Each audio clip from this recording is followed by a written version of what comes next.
മറ്റു വാർത്തയിലേക്ക്. കോട്ടയം രാമപുരം പോലീസിനെതിരെ ഗുരുതര ആരോപണവുമായി ഭർത്താവിന്റെ ക്രൂരപീഡനത്തിനിരയായ സ്ത്രീ. ലൈംഗികമായി ഉപദ്രവിച്ചെന്ന് മകൻ അടക്കം മൊഴി നൽകിയിട്ടും പോലീസ് അനങ്ങിയില്ല എന്നാണ് പരാതി. ഇതിനിടെ പരാതിക്കാരുടെ ഭർത്താവ് വിദേശത്തേക്ക് കടക്കുകയും ചെയ്തു. എൻ്റെ മൊഴിയെടുത്ത സാറാണെങ്കിലും എന്നോട് വളരെ മോശമായിട്ട് വരും. മൊഴിയെടുത്ത വനിത സാറാണ് വളരെ മോശമായിട്ട്. കാരണം നമ്മളോട് ചെന്നിരിക്കും, നമുക്കറിയാം. അതുപോലതായിട്ട് നമ്മൾ പറഞ്ഞ കാര്യങ്ങളൊന്നും എടുക്കാൻ തയ്യാറാവാതെ പോലീസുകാരുടെ എല്ലാം ചുറ്റിൻ്റെ ഇരുന്ന ഈ മൊഴിയെടുത്തത്. ഒറ്റയ്ക്കിരുന്നും അല്ല മൊഴിയെടുത്തത്.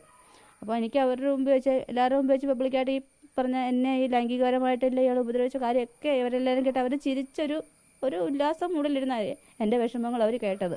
നീതി തേടി പോലീസ് സ്റ്റേഷനിലെത്തിയ യുവതിക്ക് മറ്റൊരു വനിതാ പോലീസിൽ നിന്ന് അടക്കം നേരിടേണ്ടി വന്നതാണ് ഈ കേട്ടത്. ഭർത്താവ് വിദേശത്ത് പോയ സ്ഥിതിക്ക് ഇനി കേസും വഴക്കുമായി ഇരിക്കാതെ വീട്ടിൽ പോയി ഇരിക്കാനും രാമപുരം പോലീസ് ഉപദേശിച്ചത്രേ. ഇയാൾ ഗൾഫിന് പോയെന്ന് പറയുന്നതിന് തലേ ദിവസമാണ് വിളിച്ചത്. അയാൾ പോയി. രാമപുരം പോലീസ് സ്റ്റേഷനിൽ ഞാൻ ചെന്നത് 7-ാം തീയതി 9 മണിക്കാണ്. വളരെ മോശമായിട്ടാണ് അവരെന്നോട് പെരുമാറിയത്. അവൾ പോയില്ലേ, ഇനിയിപ്പോൾ ഇതിൻ്റെ ആവശ്യമുണ്ടോ എന്നുള്ള രീതിയിലൊക്കെ എന്നോട് ചോദിച്ചു. അവിടെ ഞാൻ പറഞ്ഞ കാര്യങ്ങളൊന്നും എടുക്കാൻ അവർ തയ്യാറായില്ല. ഓരോരോ മുട്ടാപ്പോക്ക് ന്യായങ്ങൾ പറഞ്ഞ് എന്നെ അവിടെ പിടിച്ചിരുത്തുമായിരുന്നു. ഭർത്താവിൽ നിന്ന് നേരിട്ടത് കൊടിയ പീഡനം. ഭർത്താവ് മാനസികമായിട്ടും ശാരീരികമായിട്ടും ലൈംഗികപരമായിട്ടും ഉപദ്രവമായിരുന്നു. 17 വർഷം മുൻപ് സ്നേഹിച്ച് വിവാഹിതരായവരാണ് യുവതിയും ഭർത്താവും. കുഞ്ഞുങ്ങളുണ്ടായ ശേഷം വണ്ണം വച്ചു എന്നൊക്കെ പറഞ്ഞാണ് ഉപദ്രവം തുടങ്ങിയത്. പിന്നെ മർദ്ദനമായി, ലൈംഗിക പീഡനമായി, കുട്ടികളുടെ മുന്നിൽ വച്ചും ഉപദ്രവം. പോലീസിനോട് ഞാൻ പറഞ്ഞത്, എന്നോട് ചോദിച്ച സമയത്തെല്ലാം ഞാൻ പറഞ്ഞിട്ടുണ്ട്, അമ്മേനെ ഉപദ്രവിക്കാറുണ്ട്, ഭീഷണിപ്പെടുത്താറുണ്ടെന്ന് പറഞ്ഞ് ഞങ്ങൾ പരാതിയും കൊടുത്തിരുന്നു. ഗതികെട്ടാണ് രാമപുരം പോലീസ് സ്റ്റേഷനിലെത്തിയത്. അപ്പോഴാണ് പോലീസിന്റെ വക നീതികേടും. SP-ക്ക് പരാതി നൽകി നീതിക്കായി കാത്തിരിക്കുകയാണ് യുവതി. യുവതിയുടെ പേരിൽ ഭർത്താവ് ബിനു എടുത്ത ലോണുകളും ഇപ്പോൾ ബാധ്യതയാണ്. വരുമാനം പോലുമില്ലാതെ എങ്ങനെ മുന്നോട്ടു പോകുമെന്നറിയാത്ത അവസ്ഥയിലാണ് ഈ കുടുംബം. വീഡിയോ ജേർണലിസ്റ്റ് ജിതിൻ ജോസഫിനൊപ്പം reporter PR Praveena, in reporter, Kottayam.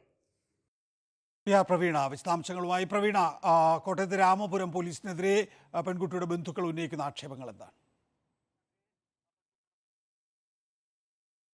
പ്രധാനപ്പെട്ട ആരോപണം, ഭർത്താവിനെതിരെ പരാതി നൽകി 45-ാമത്തെ ദിവസം വീണ്ടും സ്റ്റേഷനിൽ പോയി 6 മണിവരെ, രാവിലെ 9 മണി മുതൽ 6 മണിവരെ ഇരുന്ന ശേഷമാണ് മൊഴിയെടുക്കാൻ തയ്യാറായത് എന്നുള്ളതാണ്.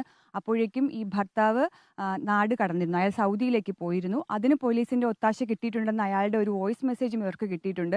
എന്നോട് പോലീസ് പറഞ്ഞിരുന്നു, നീ ഇവിടെ നിന്ന് പോകണമെങ്കിൽ പൊയ്ക്കോ എന്ന് പറഞ്ഞിരുന്നു എന്നുള്ളതാണ്. ഏറ്റവും ഗുരുതരമായ കാര്യം, ഈ സ്ത്രീക്ക് ഭർത്താവിൽ നിന്ന് നേരിടേണ്ടി വന്നത് മക്കളുടെ മുന്നിൽ നിന്നടക്കമുള്ള ലൈംഗിക പീഡനങ്ങളാണ്. അതടക്കം പറഞ്ഞാണ് മൊഴി നൽകിയത്, അതടക്കം പറഞ്ഞാണ് പരാതി നൽകിയത്.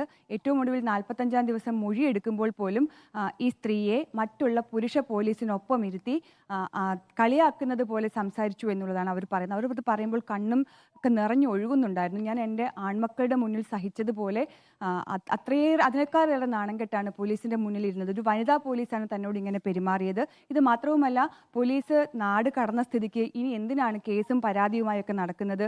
മര്യാദയ്ക്ക് പോയി ജോലി നോക്കിയിട്ട് ജീവിച്ചുകൂടെ എന്നുള്ള ചോദ്യമാണ് പോലീസ് ചോദിച്ചത്. ഇതിനിടെ DYSP ഒക്കെ ഇടപെട്ട് റിപ്പോർട്ട് ആവശ്യപ്പെട്ടെങ്കിലും രാമപുരം പോലീസ് അത് കാര്യമാക്കിയിട്ടില്ല. ഇപ്പോഴും ഈ കേസിൽ ഒരു അന്വേഷണവും മുന്നോട്ട് പോയിട്ടില്ല എന്നുള്ളതാണ് വസ്തുത. എന്തായാലും ഈ ഭർത്താവ് വിനു, അയാൾ ഇതിനോടകം തന്നെ സൗദിയിൽ ജുബൈൽ എന്നുള്ള സ്ഥലത്ത് എത്തിക്കഴിഞ്ഞു. അവിടെ ചെന്നിട്ടും അയാൾ മക്കളുടെ ഫോണിലേക്ക് ഭീഷണി അയക്കുന്നത് തുടരുകയുമാണ്.